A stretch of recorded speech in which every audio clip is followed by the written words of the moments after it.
নমস্কার বন্ধুরা, কেমন আছেন সবাই? আশা করি সবাই ভালোই আছেন। সুইট ফ্যামিলির আরেকটি নতুন ব্লগে সবাইকে স্বাগত।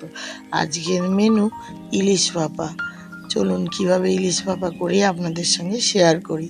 এই যে কালো সর্ষে, সাদা সর্ষে, মগজদানা, পোস্ত, কাঁচা লঙ্কা, নুন, কাজু বাদাম সব একসঙ্গে দিয়ে মিক্সিতে একটা পেস্ট বানিয়ে দেবো। একটু নুন দিলাম সামান্য, অনেক সময় সর্ষেতে তেতো হয়ে যায় বাটতে গিয়ে। অল্প 2-4 দানা চিনি দিয়ে একসঙ্গে বেটে পেস্ট বানিয়ে নিলাম। এর মাছগুলোকে এতে দিয়ে দেবো, দিয়ে মশলার সঙ্গে ভালো করে মাখিয়ে নেব।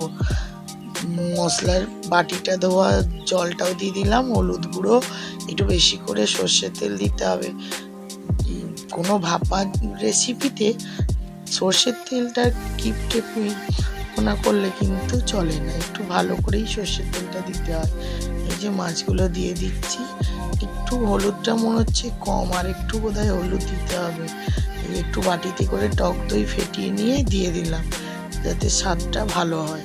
আমি তো ভাপা করলে এইরকমভাবেই করি, তোমরা কে কেমন করে করো আমায় একটু জানিও।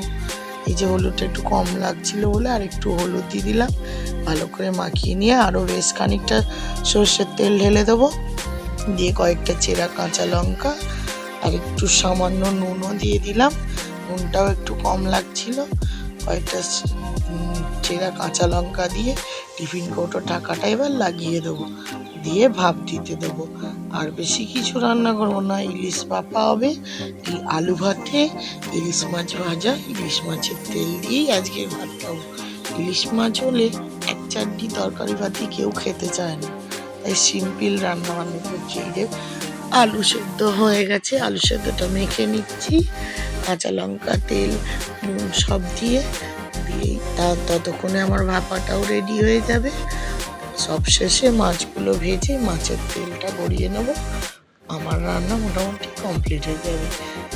ভাপা মোটামুটি হয়ে গেছে, ঠান্ডা একটু না হলে তো করা যাবে না। একটু ঠান্ডা হয়ে যাওয়ার পরে এই যে টিফিন কৌটোটা করলাম, দেখো ভাপাটা কত সুন্দর হয়েছে, দেখেই যেন জিভে জল চলে আসে। ইলিশ মাছের তো অনেক রকমের এই রেসিপি হয়, কেউ বেগুন দিয়ে করে, কেউ এমনি সর্ষে ইলিশের ঝোল করে পাতলা, তো আমরা বেশি এইরকমই খাই। তো খাই না নয়, অনেক রকমেরই খাই, তবে বেশিরভাগ ভালোবাসি এই ইলিশ মাছ ভাজা, ইলিশ মাছের তেল দিয়ে। তাই কড়াটা ধুয়ে নিয়ে চলে এলাম মাছগুলো ভেজে নিতে। মাছগুলো ভাজা হয়ে গেলে আজকের মেনু রেডি হয়ে যাবে। তার চলে যাবো ঝপাঝপ তাড়াতাড়ি করে খেয়ে নিতে, কারণ গরম গরম ইলিশ মাছ ভাজা আর ইলিশ মাছের তেল দিয়ে ভাতটা আজকে জমিয়ে খাওয়া। আজকের রান্না কমপ্লিট। দেখা হবে একটা নেক্সট ব্লগে।